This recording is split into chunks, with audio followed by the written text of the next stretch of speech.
हिंदू धर्म में कहा जाता है कि जब व्यक्ति प्राण त्याग रहा हो और उसके मुख में 2 बूंद गंगा जल की डाल दी जाए तो उसकी मोक्ष प्राप्ति का मार्ग प्रशस्त हो जाता है। ऐसी अभूतपूर्व शक्ति है माँ गंगा के पतित पावन जल की। सनातन धर्म में माँ गंगा को मोक्षदायिनी माना गया है। माँ गंगा के दर्शन मात्र से ही तमाम पापों का नाश हो जाता है। उत्तराखंड के पहाड़ों को कूदते फांदते गंगा जी का जल ऋषिकेश में ही मैदानी इलाके में प्रवेश करता है। इसके सुंदर, निर्मल और शीतल जल में डुबकी लगाकर मानो जन्म सफल हो जाता है। स्कंद पुराण में भी ऋषिकेश का जिक्र मिलता है। आज आपको इसी अद्भुत नगरी ऋषिकेश के दर्शन करवाऊंगा मैं, ऋषिराज।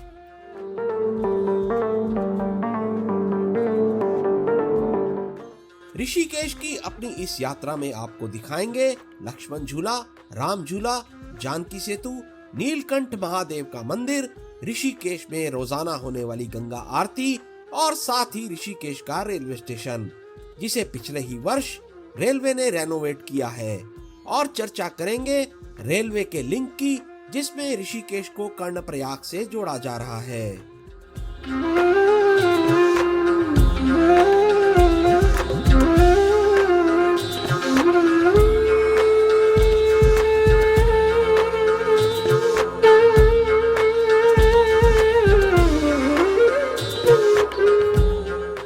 अब हम शुरू करते हैं अपनी ऋषिकेश की यात्रा, जिसे हमने दिसंबर 2021 में पूर्ण किया।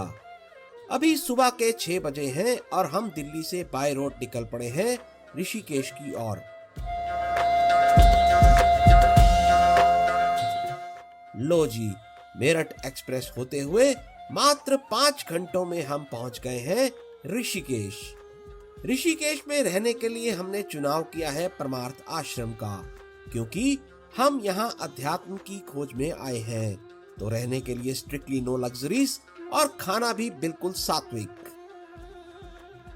दोपहर का भोजन हमने यहीं परमार्थ की कैंटीन में किया है, जहां हमें मात्र 80 रुपए में विशुद्ध शाकाहारी भोजन मिल गया। और अब हम निकल पड़े हैं बाजार की ओर।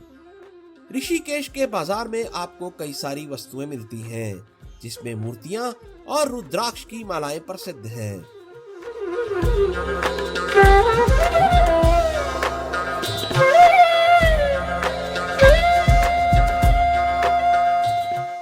यहाँ एक मशहूर रेस्टोरेंट भी है, जिसे चोटी वाले के नाम से जानते हैं।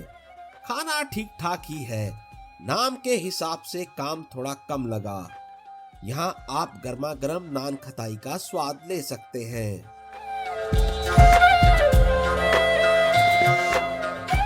यहाँ के बाजारों में रामफल नाम का ये लोकल फल जगह जगह मिलता है।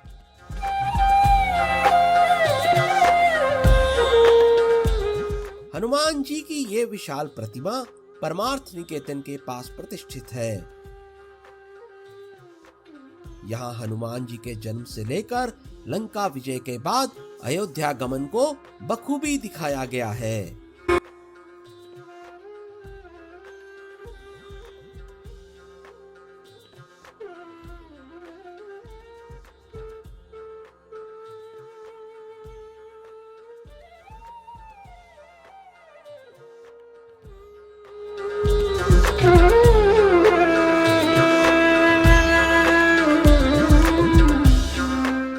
ऋषिकेश में माँ गंगा के तट पर परमार्थ निकेतन के अलावा स्वर्ग आश्रम और गीता आश्रम में भी रहने की बढ़िया व्यवस्था है।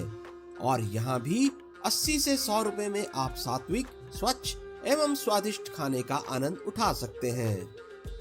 अब हम आपको लेकर चलते हैं राम झूला, जिसका निर्माण वर्ष 1986 में किया गया है। लक्ष्मण झूले से दबाव को कम करने के लिए इसका निर्माण किया गया। इस झूले पर आप 2 पहिया वाहन भी लेकर जा सकते हैं।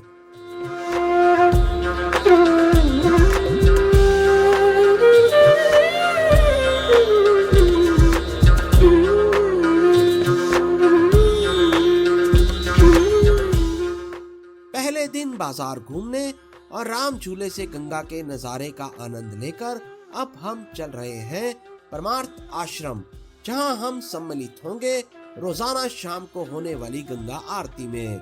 इस आरती में देसी विदेशी सभी प्रकार के श्रद्धालु और पर्यटक आपको यहाँ दिखाई दे जाते हैं।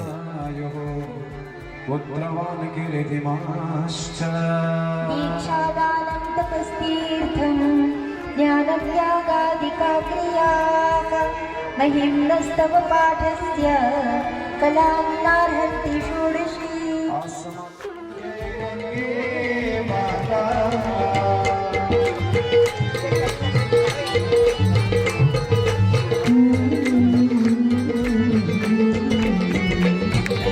चंद्र से जोत तुम्हारी जल निर्मल आता,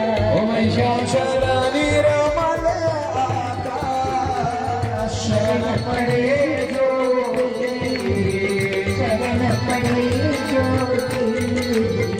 सोदर कर जाता तुम जय वंदे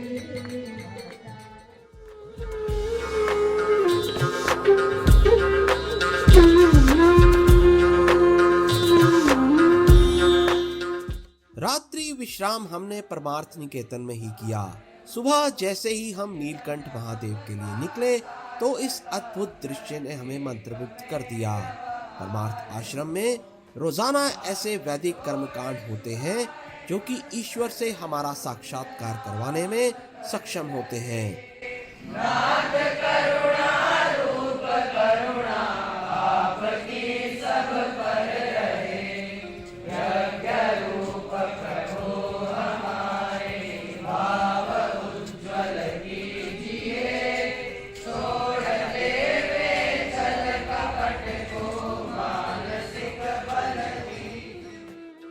अब हम चल रहे हैं ऋषिकेश से प्राचीन नीलकंठ महादेव के मंदिर की ओर, जो कि ऋषिकेश से करीब 23 किलोमीटर दूर है।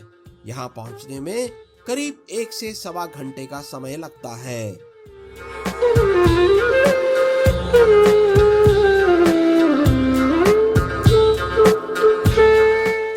सुंदर प्राकृतिक दृश्यों से घिरा नीलकंठ महादेव मंदिर समुद्र तल से 1330 मीटर की ऊंचाई पर स्थित है। शास्त्रों के अनुसार ये वही स्थल है जहां समुद्र मंथन के बाद शिव ने विषपान किया और फिर विष के प्रभाव से उनका कंठ नीला पड़ गया। इसी वजह से इस स्थान को नीलकंठ कहा जाता है। मुख्य मंदिर का आर्किटेक्चर देखने वाला है। नीलकंठ महादेव मंदिर की नक्काशी समुद्र मंथन के दृश्य को दर्शाती है।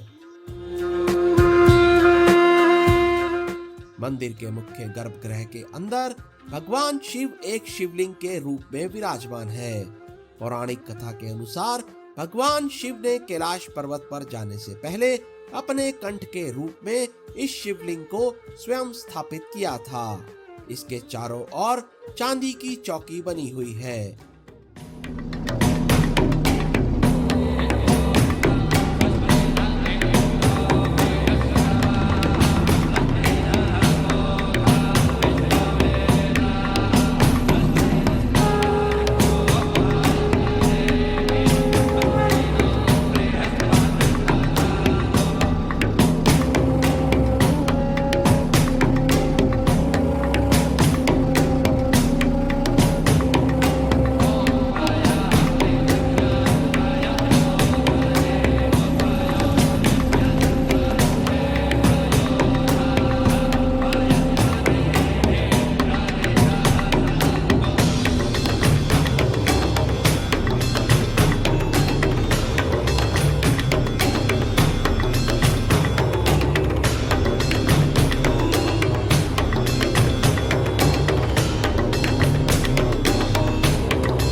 करीब 1 घंटा बिताने के बाद हम पहुंच रहे हैं लक्ष्मण झूला और ये है 450 फुट लंबा लक्ष्मण झूला।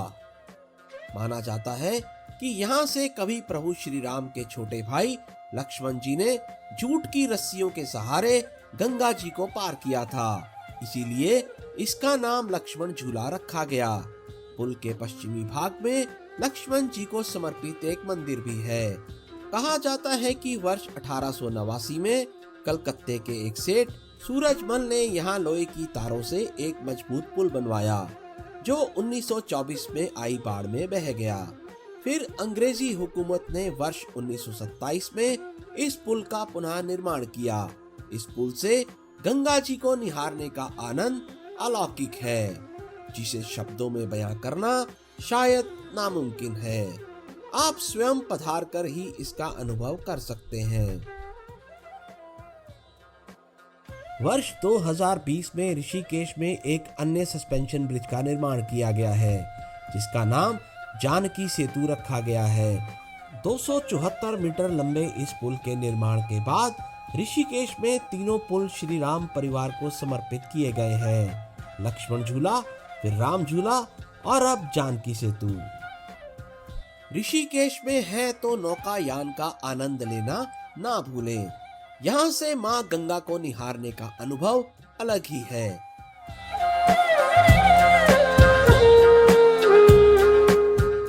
बात गंगा मैया की हो तो ये बताना आवश्यक हो जाता है कि गंगा नदी की कुल लंबाई लगभग 2525 किलोमीटर है, जो इसे भारत की सबसे लंबी नदी होने का दर्जा प्रदान करती है। इसका उद्गम उत्तराखंड के गौमुख नामक स्थान से होता है, जहां इसे भागीरथी के नाम से पुकारा जाता है। फिर करीब 250 किलोमीटर के बाद देवप्रयाग नामक स्थान पर इसका मिलन अलकनंदा से होता है।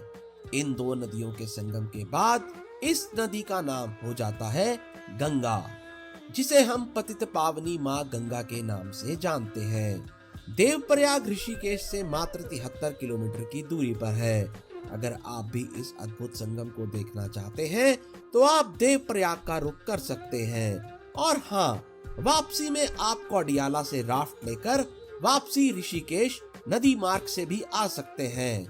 सुनकर ही मन में रोमांच पैदा होने लगता है। रिवर राफ्टिंग के अलावा ऋषिकेश में आप पैरा जंपिंग और रिवर साइड कैंपिंग का आनंद भी ले सकते हैं।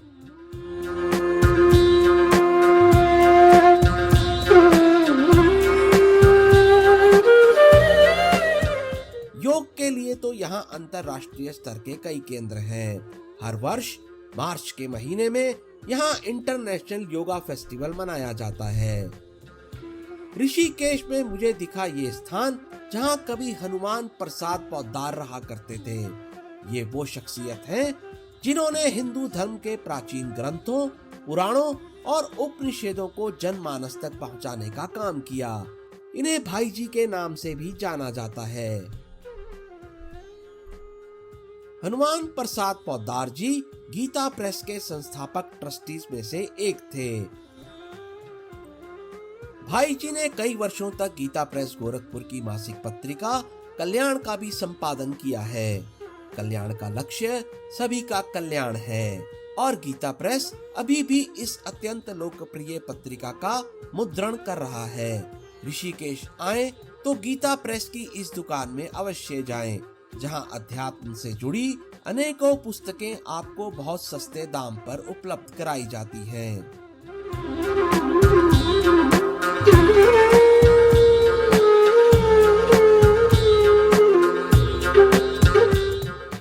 वर्षों से भारतीय रेल ऋषिकेश को कर्णप्रयाग तक रेल से जोड़ना चाहती थी। कई सारी फिजिबिलिटी रिपोर्ट्स बनी, पर अंततः अब इस पर काम शुरू हो गया है और काफी प्रगति भी हो गई है। जल्द ही आप ट्रेन द्वारा ऋषिकेश से कर्णप्रयाग पहुंच पाएंगे। इसका अर्थ है कि आपको बद्रीनाथ और केदारनाथ जैसे पवित्र तीर्थों पर जाना अत्यंत सुगम हो जाएगा। रेलवे की ये महत्वाकांक्षी परियोजना एक मील का पत्थर साबित होगी। 125 किलोमीटर लंबे ऋषिकेश से कर्णप्रयाग के बीच कुल 12 स्टेशन होंगे। पिछले ही वर्ष रेलवे ने ऋषिकेश स्टेशन का नाम योग नगरी ऋषिकेश कर इसको काफी डेवलप भी कर दिया है, जिसने इसकी खूबसूरती में 4 चांद लगा दिए हैं। ऋषिकेश से मात्र 14 किलोमीटर की दूरी पर स्थित हरिद्वार में हर की पौड़ी पर रोजाना शाम को होने वाली गंगा आरती विश्व प्रसिद्ध है, जिसका आयोजन यहाँ की गंगा समिति करती है।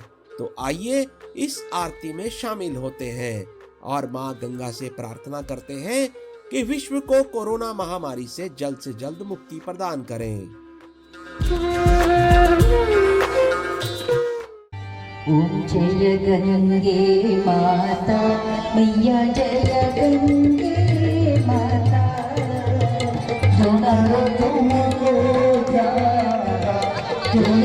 मैया जी को जाता मनवांछित फल पाता। ओम जय गंगे माता।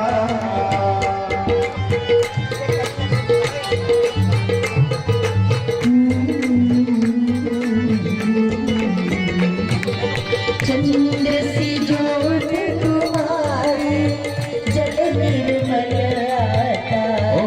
चल निर्मल आता। शरण पड़े जो शरण पड़े ज्योति सोनर कर जाता। ओम जय गंगे माता।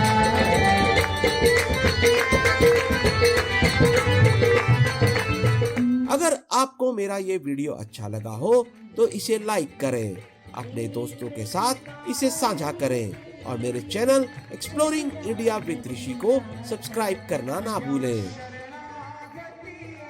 जय गंगा मैया, जय हिंद।